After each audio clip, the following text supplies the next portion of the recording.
So to follow up on the yesterday presentation by Belinda and me yesterday morning, we're at the junction of making a big decision making for the ESEAP Hub core committee member to be formed. We have two big options, whether to extend the mandate until end of this year, tentatively to follow with the global strategic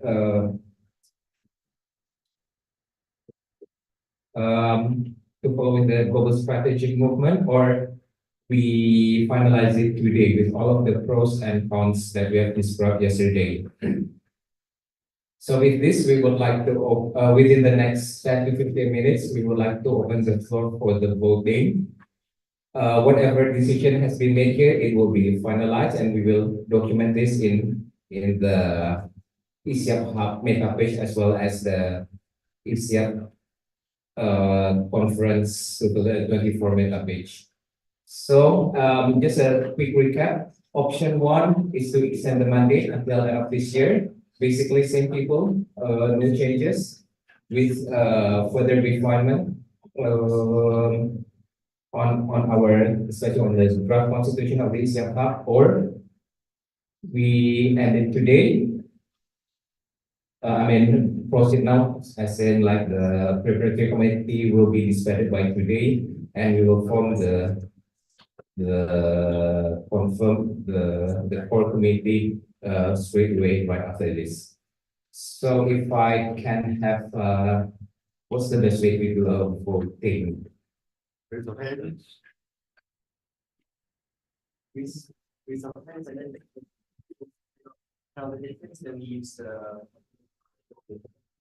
Okay, I mean, I just want to make sure that I can differentiate between those who vote option one and those who vote option two. There is no redundancy. There's no same person. You may vote option one. You may vote option two. You may vote to not vote, neutral, but don't vote for both. Siapa di sini? Let's just give a show of hands if that one is so obvious. The vote is so much different, then we can have a simple majority. Okay, so for whoever right now in this room, we assume that you are the eligible registered voter. So we will start on option. Okay, for preference, Robert will take photo on. Do let us know if there is any red lanyard Ada sudah. among you. Tapi ini macam mana? If you are have very red lanyard, I will blur your faces. So don't worry about that. I won't upload it wrong. Just raise your hand. Just on the spot. If it is a simple majority, then we all know that it's the majority's voice. Okay, let's wait for another few seconds. Some people are still coming in. Okay, maybe you wanna ask everyone outside. Okay, we'll give you the final 1 minute.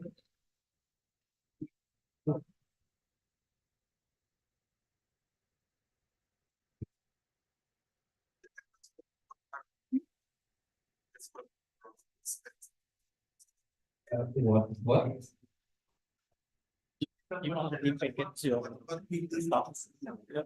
Just raise your hand when I say option one. Who agrees? Raise your hand, and then option two. Who agrees? Then raise your hand. That's all. I mean, we will count it, and we will document it, and we will write in our meta page right after this. Right, we got everyone. Okay. Okay. Great.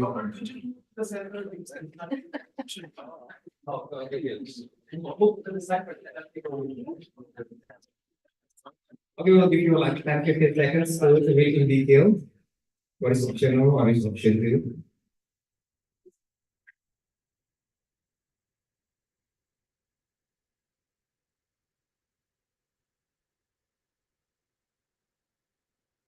Okay, 15 seconds has ended. So with this, uh, is that an inquiry or? Vote, oh, wait 1 second. Wait. 1 second. Any objection, please raise now before this 10 seconds end.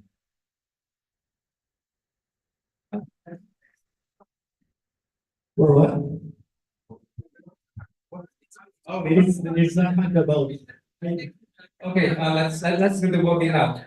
For option one, please raise your hand now. Can someone from us count manually? How many people do we have in this group? We haven't counted as well, okay. Okay, let's proceed like that case, if you don't want, they say one, right? One. Okay, let's do the counting. Three. Roll call. Under the end of the day. 6, 7, 8, 9, 10, 11, 12, 13, 14, 15, 16, 17, 18, 19, 20, 21. Oh, is the over crossing counting? Then 5 digits, right? They have the voting power. They have, Are they able to count the voter crossing? we are not voting. No, So okay, they are not okay. only the discount. The people in this voting, how many they are, and then how many choose one? Actually, the only matters.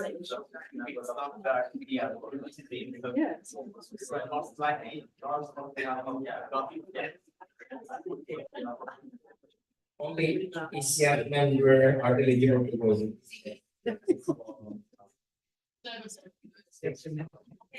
Yes, I say, if you don't raise your hand, it means you don't like the options.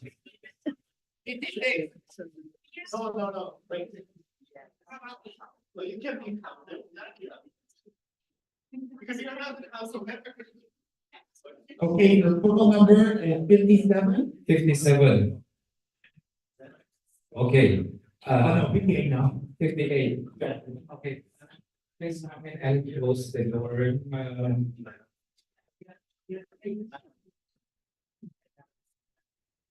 Oh, 59.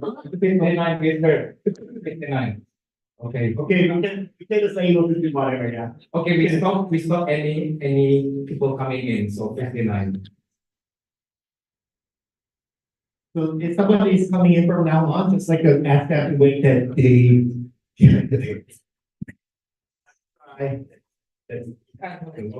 Yes or no, yes, option one. Yes. Option one, option two, that's it. Okay, with a raise of hand, those who vote for option one, please raise your hand. 1, 2, 3, 4, 5, option 6, 7, 8, 9. 9 until 1, 2, 3, 4, 5, 6. Sorry, I'm sorry. 6, 7, 8, 9. 10. Open your hand.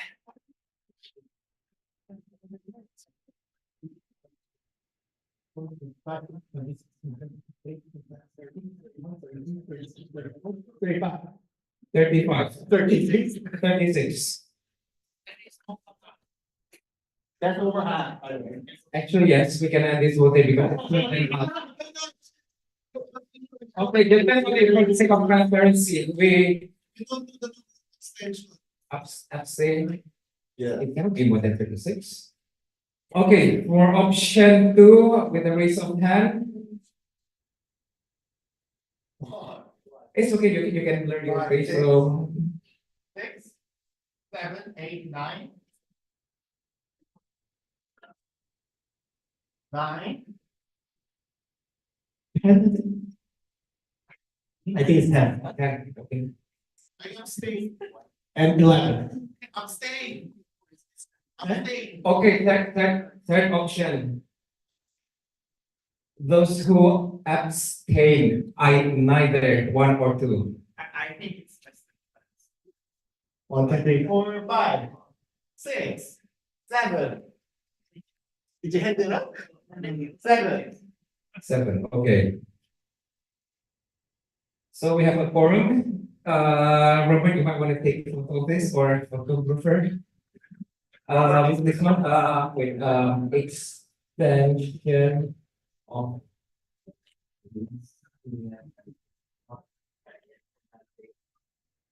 So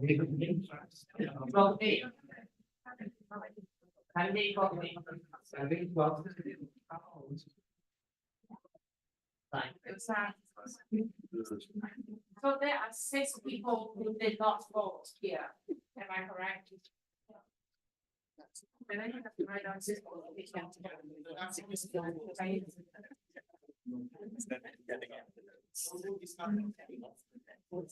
Can be repeated to us. Yeah, no, they can be grouping because we are not going to vote once again, so. There's a good group and no, yes. Yeah. Okay, Yeah, okay, have the result. the option one, which is extending, has a 36 vote out of 59 votes. And option two, proceed right now, has 10 votes. Neutral has 7 votes and 6 record as not voting. So option one has the highest number. Are we happy or was or what?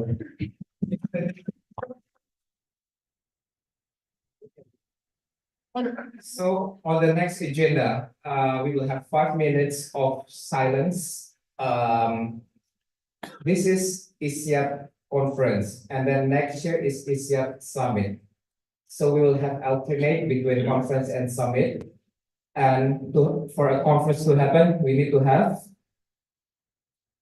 host, yes. So in the second session of this ESEAP Hub, this is the first session, then we will have a short tea break, and then second session, we will have the voting to decide, not voting, the call for nomination of those who, of ESEAP member who wants to be the host for next year ESEAP Summit 2025, and also the next 2-year ESEAP Conference 2026. This is not a decision to choose you as the host, but this is the decision for you to come to us to nominate yourself as the candidate for the host.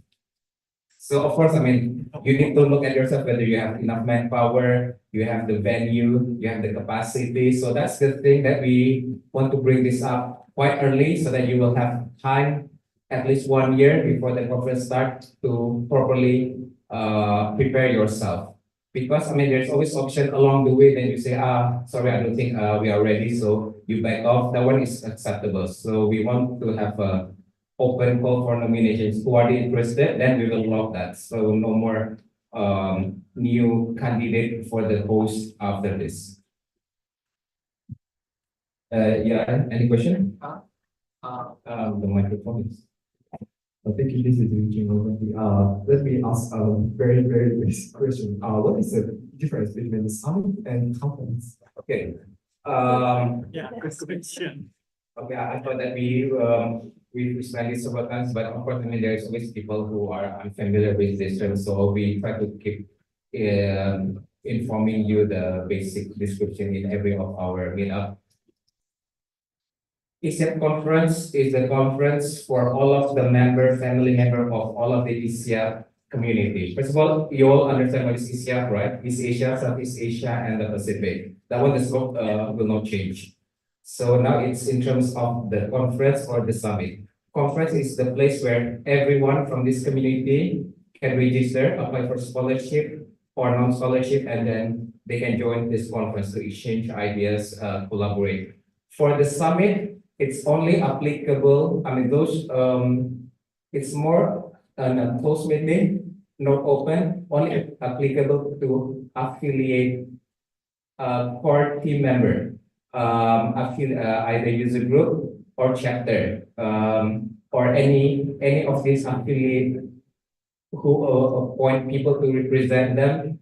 They can come to the summit, bringing the affiliate name in the name of the affiliate. We also extend this to the community member, those who have those countries who still do not have official affiliate registered under the Wikimedia Foundation. That one is also acceptable, such as East Timor, Singapore. That one can be included.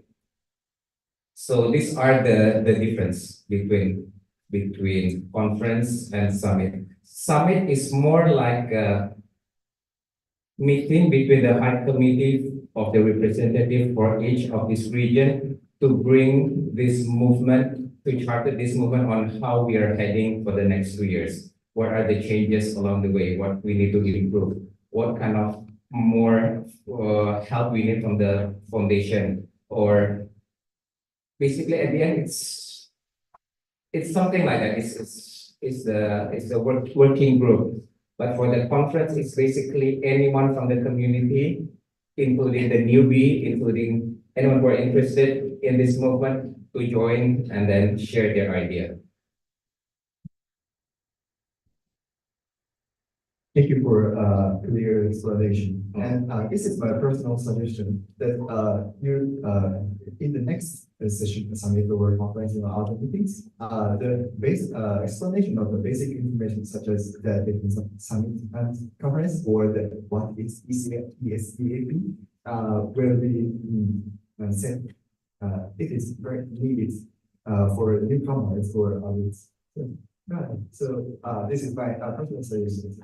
Oh, okay, so Johnny and Robert, take note on that. We need to update our meta page. So anything, we will just send that link. Yes, which?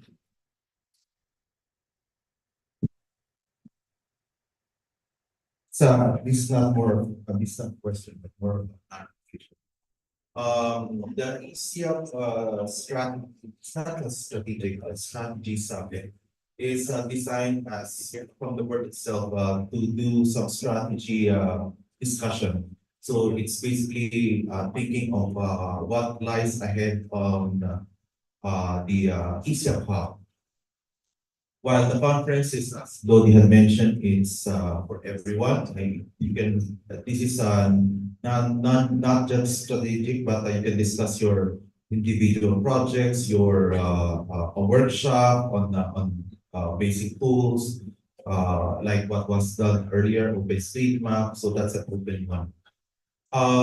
The reason why we are planning for ESEAP Conference 2026 is for organizations and affiliates to have a balance of time to plan out their budget if in case they are planning to have a localized scholarship. Because I've been in the regional grants committee and I noticed that affiliates do not have enough time to send out to do a localized scholarship because of the cycle period that we're having. So it's off cycle. So having it in 2 years ahead will give them enough legroom to do their localized scholarship and then also budgeting. And also with the Wikimedia Foundation, they would have a foresight how much budget they will be allocated to the ESEAP in the next 2 years. So basically, we're just following what was Wikimedia had been doing. They're announcing the future venues ahead of time rather than one location to another. That's it. Thank you. Thank you, Butch. Maybe you can help us update the meta page as well. Don't worry, I also the one who created the page, so I will also update it. And of course, later we need to have at least more than one candidate. Of course, I mean, if there's only one candidate, that particular country or region will be automatically selected as the host. But we don't wish that to happen. At least we wish to have 3. So in case along the way the first one of them back up, so there is always a back down. There is always a backup option based on experience. It's a must. Even the your particular country or region is not selected for the 2026 conference, there is always high chance for you to join again in 2028. So at least you know already what to prepare, how much capacity you need to have, how much funding. So take that as a learning experience as well for you to grow. Okay, for the next agenda, okay, by Robert on the election and Q&A. Election on the particular post. Okay, so before I go on to my stuff, I just to add on to what Obi said. If you would like to be the host for the next two events, the summit and the conference. You are not on your own. People from the region, so like from ESEAP hubs, will be able to support, because like for this conference here, we have people like Ines, who is not from Malaysia, who come in and help as well. We have Yongjin, who is also here, who is from Korea. So as you can see, if you do not have enough manpower on your local community, you can also help to step in to get the event running. Yeah, so that is an additional consideration you might want to take into account. Yes. When do we expect to have this summit next year? Or when do we expect to have the summit this year? I mean, the like average, which one would that be? Yeah. This is, this is discussable, that it depends on the country. Yeah. There is line. Of course, it won't be like 1 month after now. This I'm not speaking in behalf of the ones who are here, but this is based on best practices. The reason why we are now gathering here in May rather than November, because of two factors. There are too many conferences that are happening in the latter portion of the year after beginning. And that would compete us with the grant request and then also having foundation staff come as guests. That's why it's very strategic that we have the ESEAP events happening before July of the fiscal year, because that would give us more sufficient budget, and then also we are not competing with other regional hubs or regional collaboration. And third, we are also avoiding typhoons. Yeah, so and I think one consider is probably the holidays of the region here. So most of us, we have school holidays during June. So that's why we are doing also here to avoid the period of people traveling around. Otherwise, this hotel will be definitely filled up by then. Right. So that's why we will try to aim for May. But if you have any other dates that you like to consider, you can do that as well. But do consider that if you host it earlier, let's say for the summit, you will have to rush your grant application as well. Board, I've got 4 nominations for the Strategic Summit. I'd like to nominate Belinda Spry for Wikimedia Australia. I'm not sure what the process is, but it seems it should be open and in this forum, which is why I'm nominating for now. Thank you. So we have nominee for Australia? Australia On the second session, on the second session. So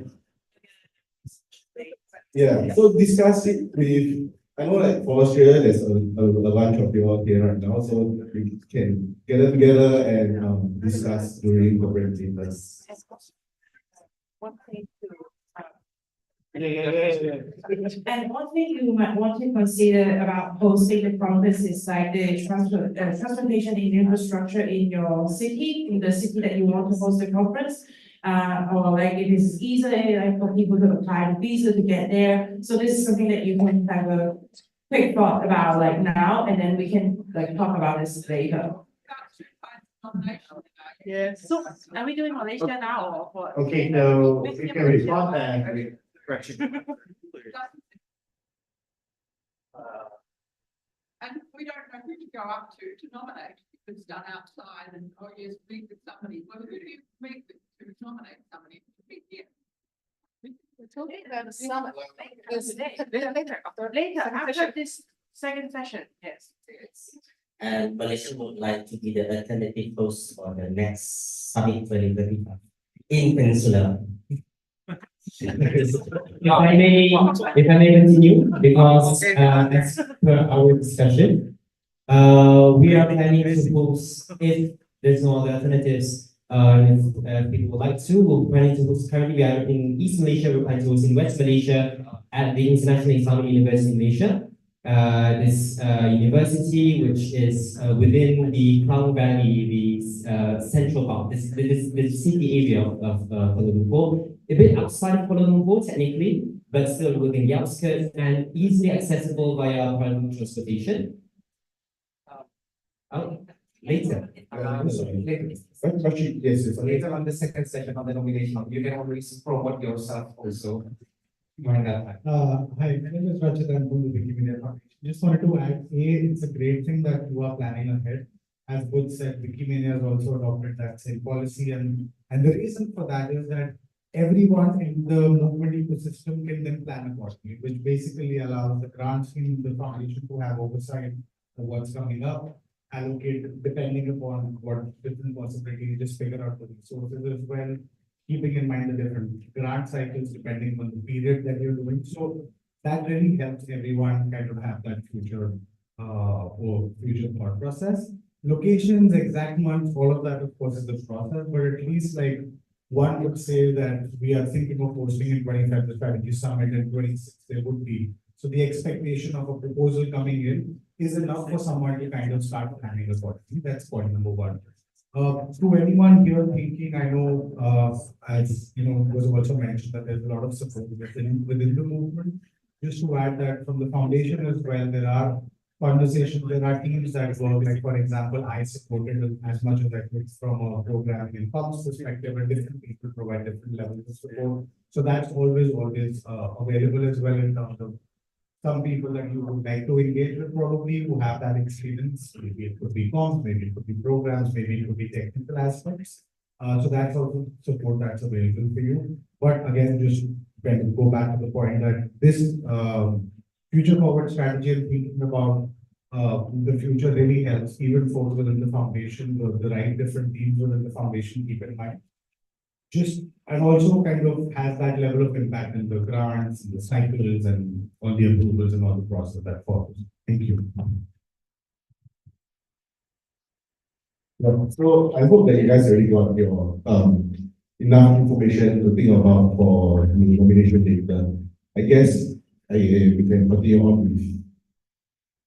Just to add a bit on why we need to have at least more than one nomination, just to, although we have a lot of full support from the WMF, of course, definitely, but just take example, the AWB conference. Supposedly, I mean, I attended the one in Serbia last year, and this year supposedly should be in Africa, but then that one African countries canceled last minute, and there is no option B.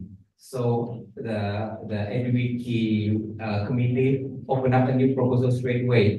Any open proposal of interest to host the 2024 AWB conference in the year 2025. So to avoid that, it's always good to have at least more than one candidate for any last minute backup plan.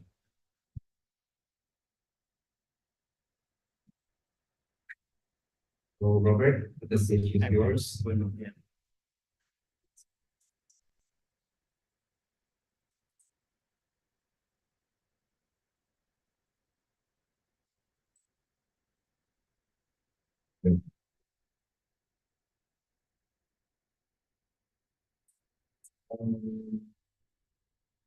Okay, so what I want to talk about, right, is the proposed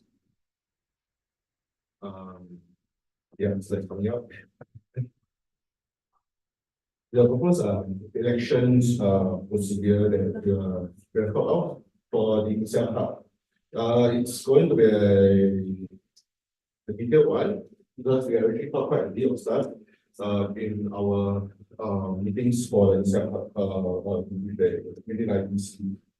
This slide will be up on Meta right after this, so that we can also have a review.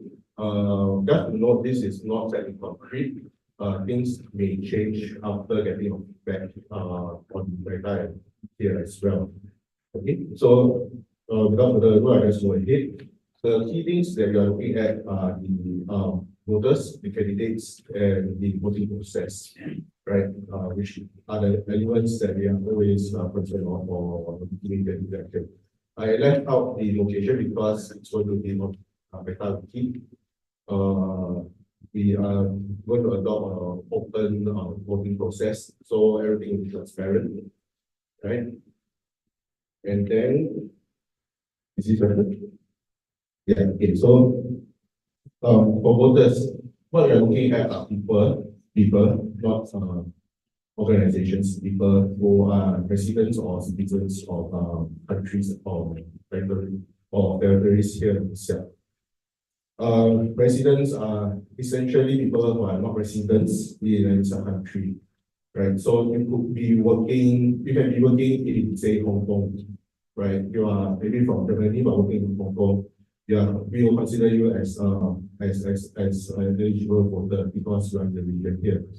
You are a citizen of the country that is a given, right? So that means that if you are living out of the region but you are still protected by virtue of your citizenship, right? We will allow for that as well.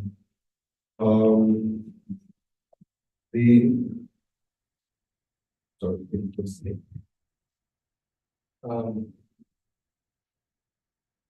Yeah, so for okay, I think a spelling mistake. It's not natural persons, it's natural persons who have registered an account on any of the key projects on that's operated by Wiki Media Foundation, right? Because essentially we will need you to log in to Meta to do a voting. And each natural person can only use one registered account. This is to prevent sort of battery.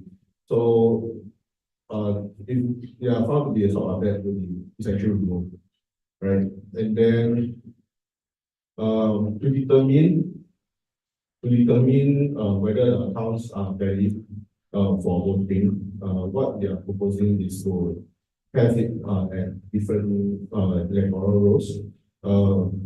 It's actually a list of people. The first one will be recognized Wikimedia affiliates membership list.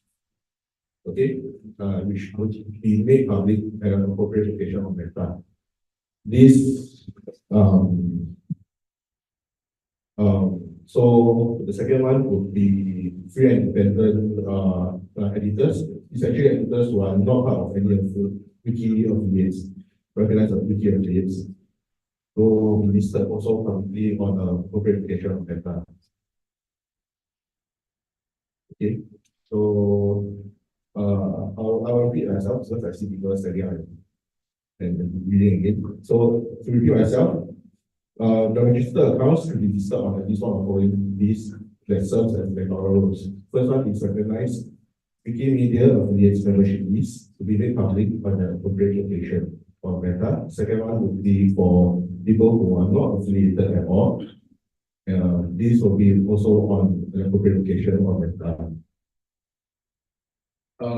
We are looking to have it renewed every year, so to keep it coming, right? For the affiliate membership list, it may declare null and void if the affiliate is being recognized by the foundation and or is not maintained for more than 2 years, right? So what the consequence is that if you're on this list, you'll be moved to the unaffiliated editor list for the following year, and also that the affected affiliate will not have a seat at the Congress or Council in the election until the electoral roles have been renewed, right? For unmaintained membership list, it may be restored upon successful renewal. Okay, so far, maybe okay, a question from Suresh. Yeah, I need a clarification regarding the voters.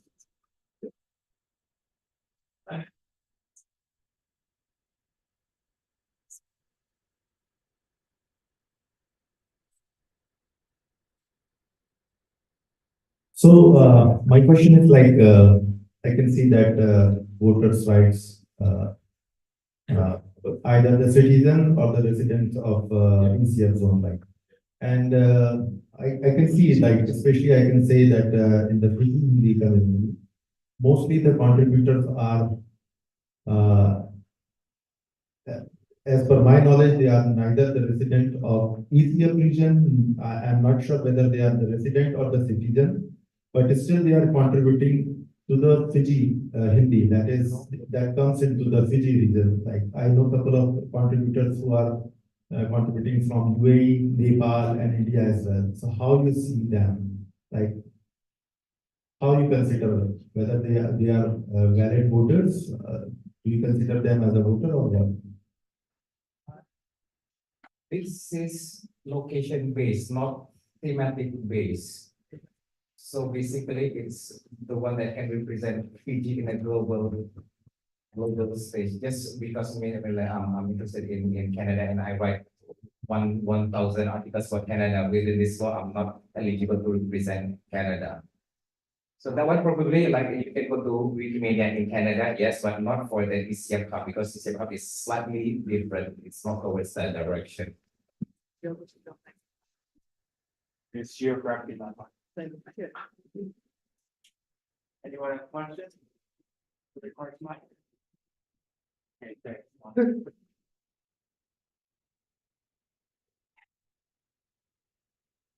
There seems to be, there are second thoughts. National person. Yes, let's say natural. It's natural person. Yeah, it's a diagnostic.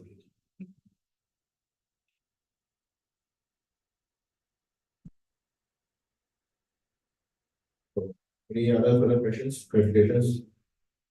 Any other?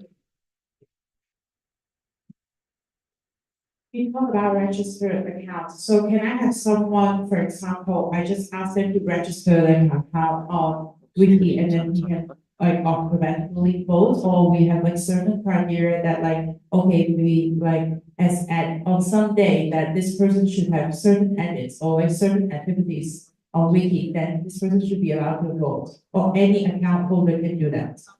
That's a very good question, and that will be. Thank you. And that will actually be answered in subsequent slide. So we'll get to that. Yeah, so let's keep the question in mind. Okay. I think let's move on to the next slide.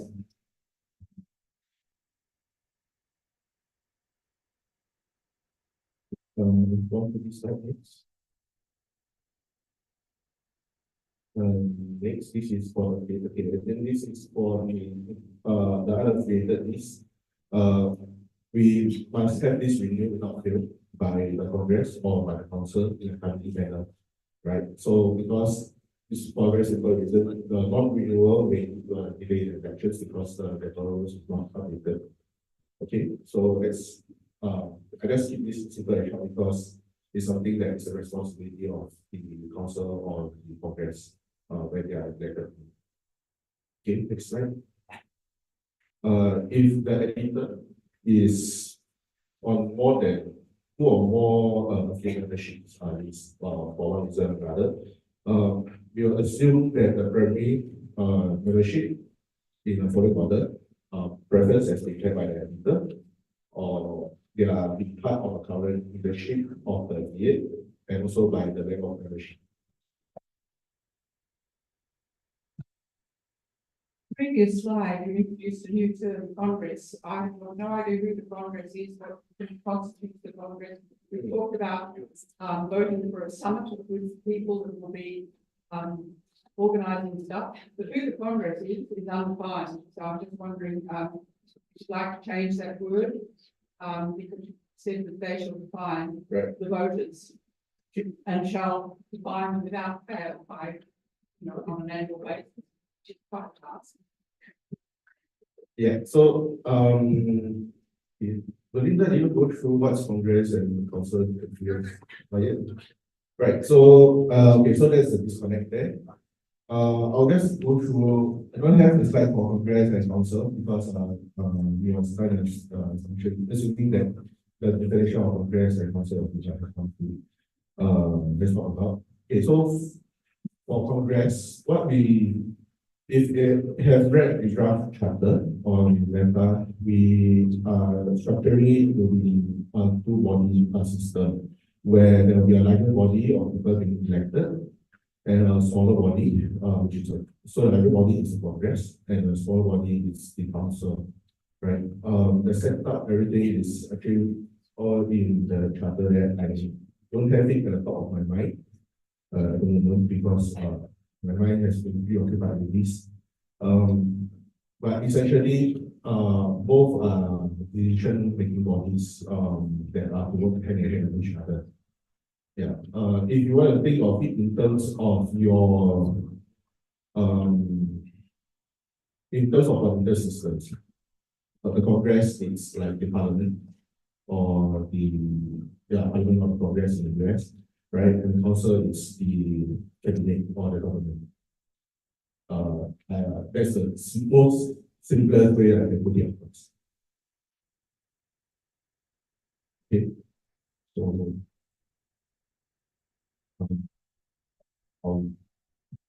You can continue. yeah, I go continue. Yeah. Right, so this is more for those who are declared as a free and independent thinker. They are one, and but if they are already on the affiliate list, we will consider that if they are holding a leadership position in the affiliate, or we also need to check in with the affiliate in terms of the conditions of the membership. Yeah, so for this part here, we are still discussing. Yeah. So the second one would be that if an editor that are already on the membership list that spend on what, which is the case of like deregulation and or they did not view the referral rules in fact. The continued presence of the as a independent editor is actually better on the list. And also, if they wish to remain on the list, then instead also condition on the membership of the field. And this is to the question that Venus has raised of how we recognize recognize the account is that a registered account should be more than 180 days old. That's one. Second is that it should have 500 edits across all projects in this year, right? 100 criteria for this, or cumulative of 500 times the number of years of the registered account. So if you are a 5-year account, we will expect 2,500 edits. If you have led more than 5 documented local events or activities in the year, right? So the question there, and so at least there, what would be a registered, what would be a reasonable number?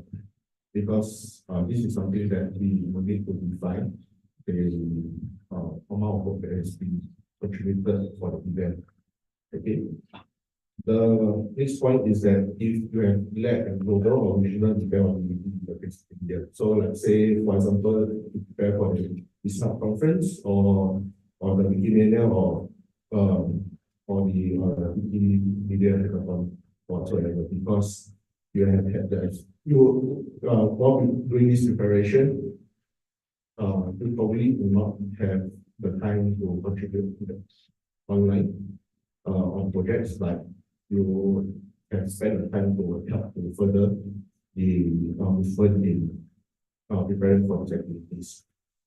Or also, if you are in a global or regional communities in the preceding years, right? So if you are in the council or the UCOC council committee, as an example, we will recognize the account. Okay. Striking out basically refers to when cases or situations where we would remove the members from or the editors from the list. If the person has been banned by a government by a foundation, right? Or it has been indefinitely blocked by 2 or more projects.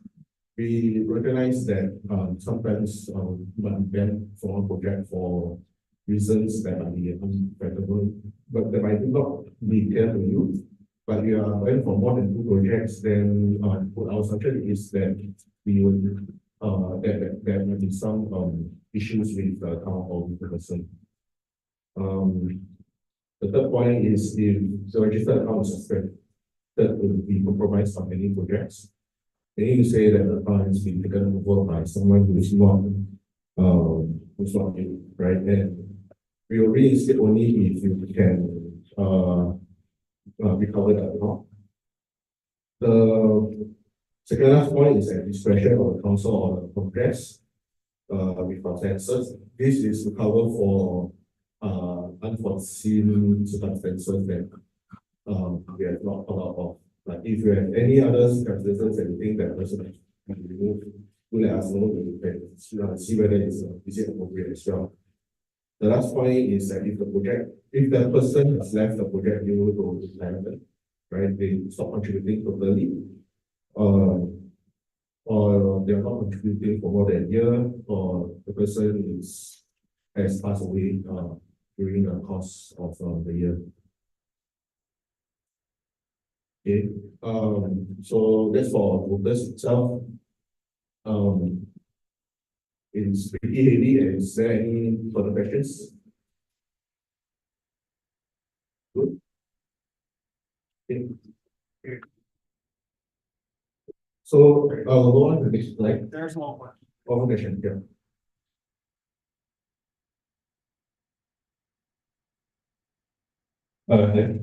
Is there a place where we can find a copy of this presentation, because it's there's a lot of text content in there we're not able to see properly from here, and also so that we can like reread parts of the slides as well.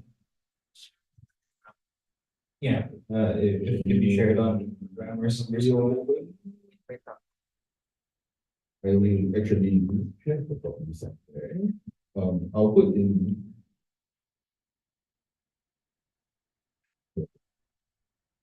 Okay, I'll put in the chat. Okay.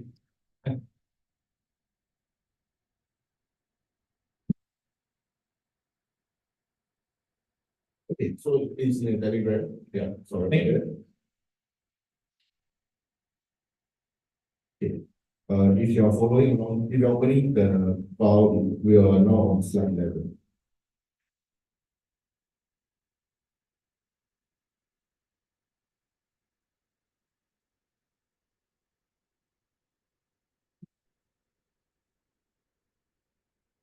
Okay, so next slide, please.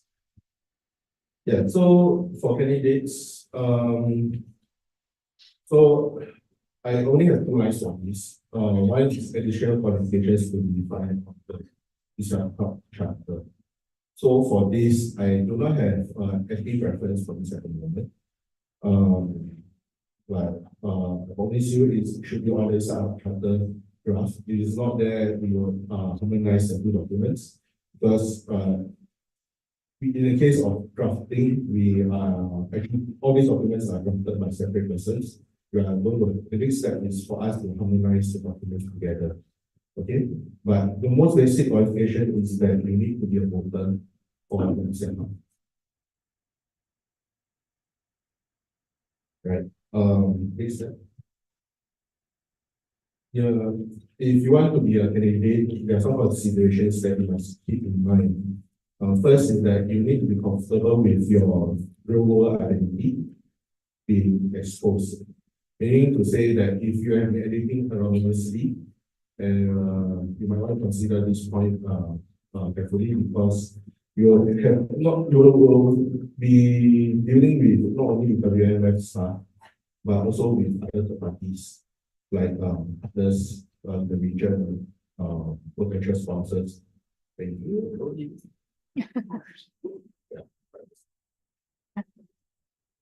Yeah. So others in the region, with other organizations,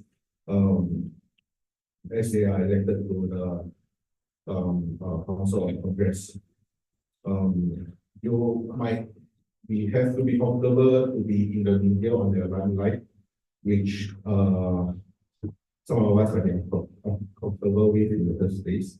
And also for legal contractual purposes, it must be of age of majority, right? So age of majority means that you must be considered as an adult, not only in your home country. It also needs to be of where the ESEAP hub is posted at, and also in US, where you might need to sign documents with federal government.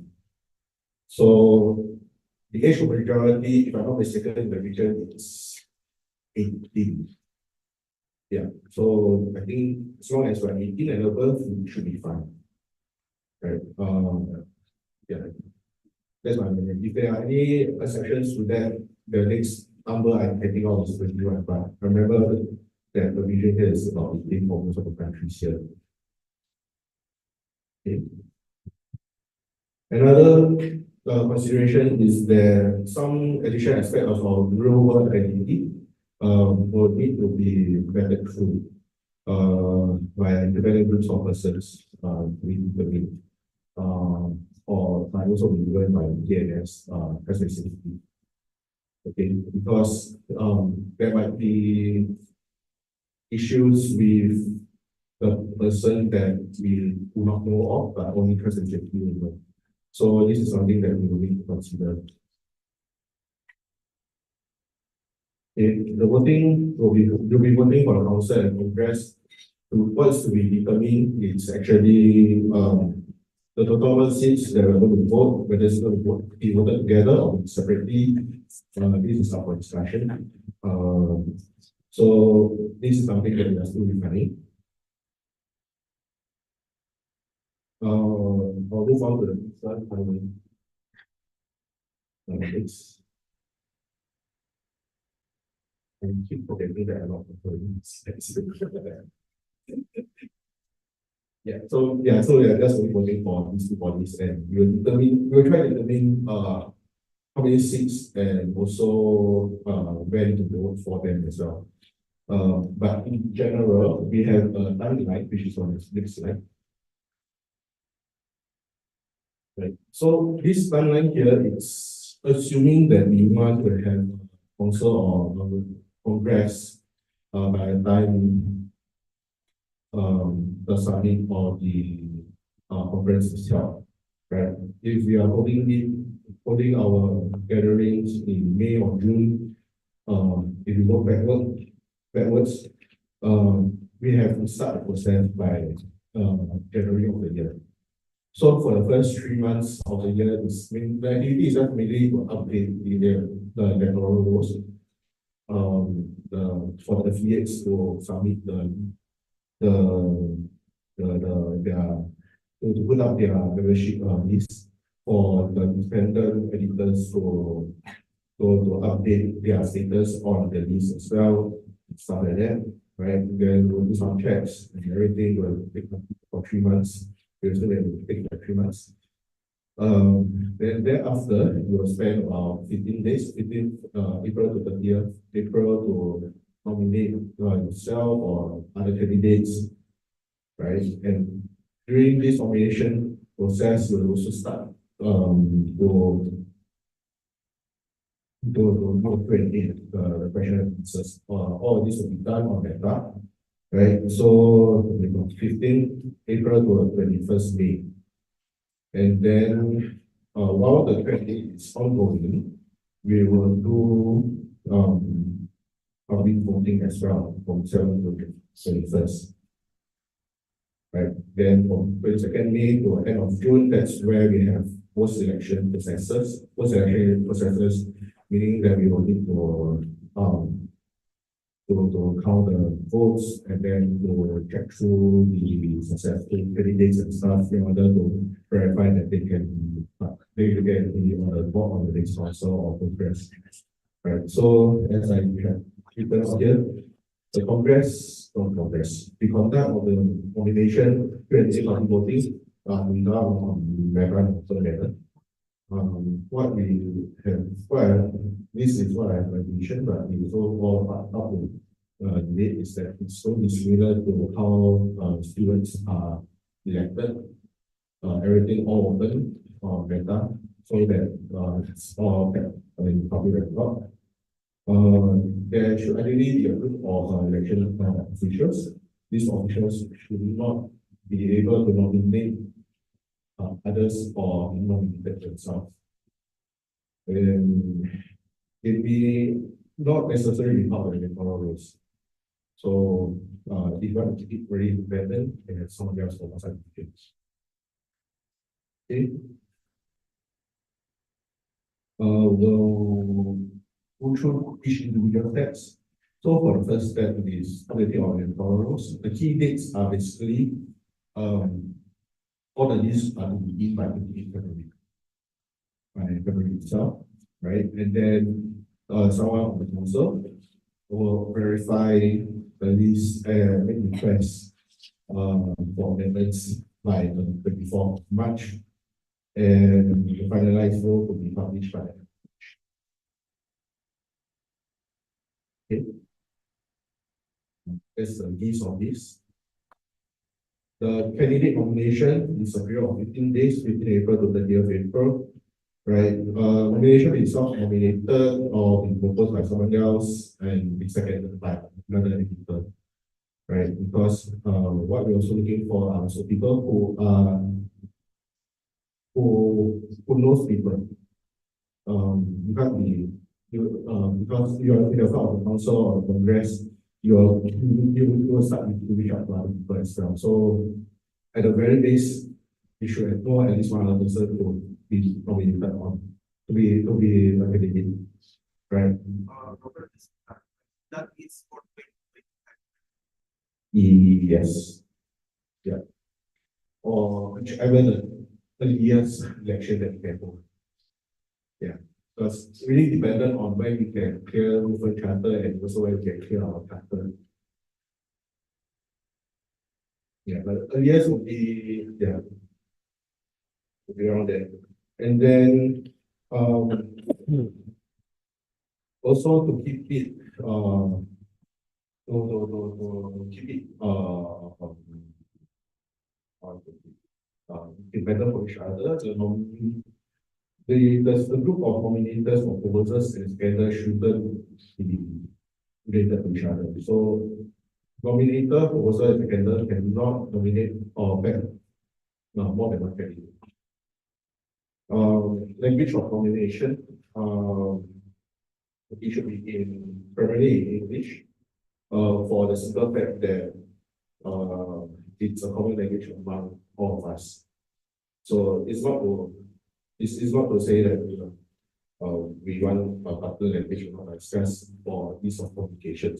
You want to submit in your own language, sure, go ahead, but it must be translated in English. Okay. Next slide. These are details that we would like to have out there. Your name, the username, the languages that you know, which form you are at, which other activities that you are acting on, affiliations to any recognized WMF affiliates or any other leadership positions, or even non-WMF affiliates. Right. This gives people an idea of your leadership role, your leadership experience. The activities or events that you have organized in the last 2 years to further the movement, right? A personal info or statement essentially this is where you write your nomination statement. Proposer and seconder, same set of information, except for your own name and the list of activities, right? And then to validate this, we have someone, the lecture officials to verify if information is done correctly. And we will need to also talk to the person safety when it's setting to do their verification and validation of a person. So I put them here, but it's fluid. We will need to discuss with DNS when we want to submit. Okay. For the Q&A, any candidates may be asked to answer questions by anyone on data. Same thing, it should be English. Okay, let me just go through. Yeah, so the questions that are not benefiting the voting process may be removed. So if the question is purely just to affect the person or do or Mrs. Ben and stuff like that, it will be removed either by the election officials or because by virtue that it's on meta, we have to pay the meta rules. So if the admin the steps in or any functioning steps in to remove is within the bounds. Okay. Candidates can choose to answer or not answer questions. Whether it reflects, how it reflects on you to answer or not answer question is very dependent on how the question is phrased as well. And assess from there. Right. Similarly, yes. Sorry. My question is somehow related to the committees in the global, so it should incorporate the. Are you guys intend to cooperate the election committee at the Wikimedia Foundation, or you guys want to make our own committees just to oversee the election? Good question, and we will need to discuss this. Yeah. Yeah, this is something that we will need to take back and Okay, but just this needs to be clarified before any elections are going on, but like I said, it does not introduce that now. so thanks for that that point. This is something that we will actually take back and discuss. Okay. Questions to be asked until the final day of voting, but do not expect that the questions to be answered will be asked at the last moment. Questions and answers should be done in English. For the same reason, all of us should be able to communicate in English to each other, but they may also be submitted in language that the person who has asked question or answered, but answers to needs to be translated essentially to English. Okay. Next slide. Okay. So for voting wise, what we want to do is that we have a cap on the number of candidates. Okay, so 3 candidates. However, there's no 2 candidates for a certain country or region. For the vote. So we can say that if you are putting 3 choices in, only a maximum of 2 can be from 1 country. Okay, and then. In the event there are more than 3 candidates being voted by the same voters, the 4th and subsequent round will be eradicated eventually, right? There might be permutations of how we do the eradication, but this is something that we will work out from now until the election process is finalized. If you have any general idea on how to go about doing it or suggestions, then reach out and ask them. Okay, what we also have to determine, which is not stated, is whether we want to have it like the students' elections where there's yes, vote for yes, vote for no, or a neutral vote, or just a yes, no vote, or just a yes vote, and to allow comments and how we will count these votes. So this is something that we will already look on the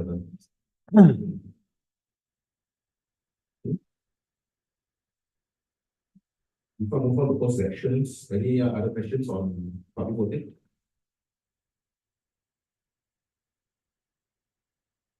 So for post election process, next slide.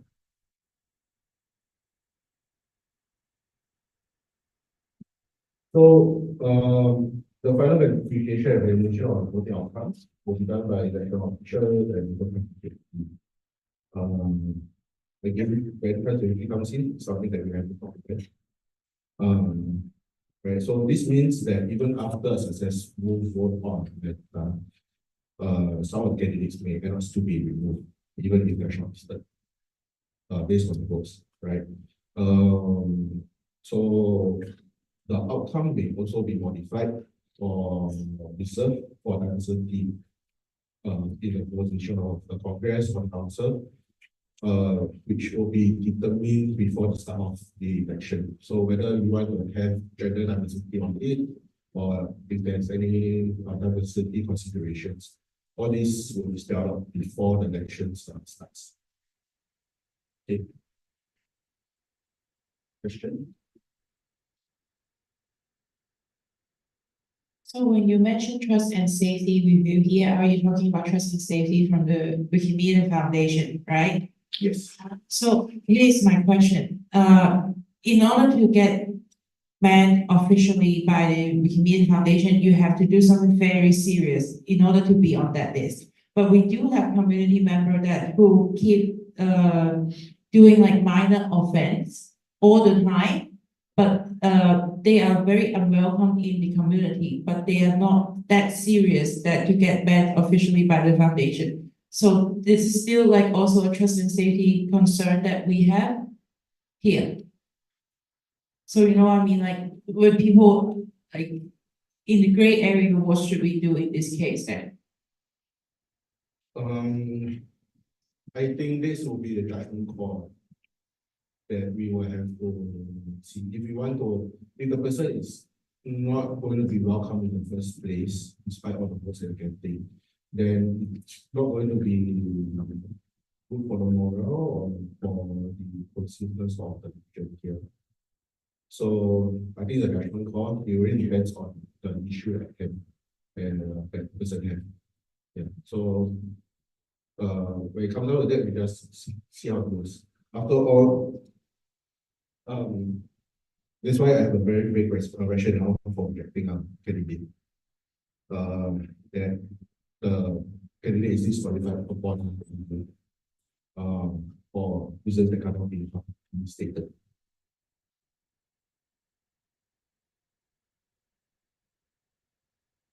Any other questions? No? Okay, last slide. I promise really last slide. Yeah. Okay. I won't say between the last slide. It's very fast. Basically, be nice to each other. In the voting process, right? Don't put down each other, right? No personal attacks, no threats, viewed or otherwise. Don't buying of any kind. Don't put down other candidates or voters in the campaigning or. But let's try not to canvass. No canvassing. It's and also to adhere to the universal code of conduct. Okay.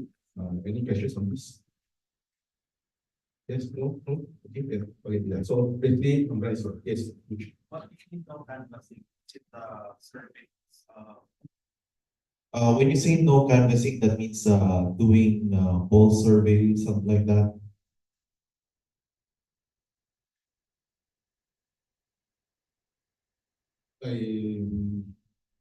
Poll surveying.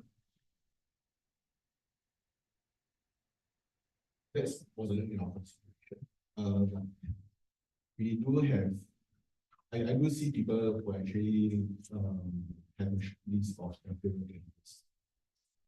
State something, but and but do not. I would say do not publicize the list. If you know the list, you know the list, but yeah, don't say that. Oh, here's a very good list, and people will just be influenced by it.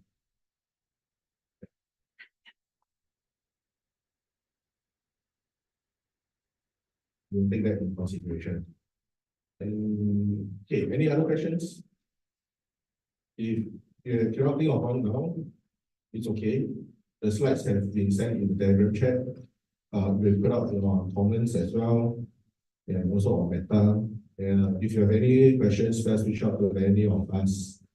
And in the preparatory council, reach out to me, especially since I was on that it's out. Right, so that I can gather the feedback and revise accordingly. Okay, so without much further ado,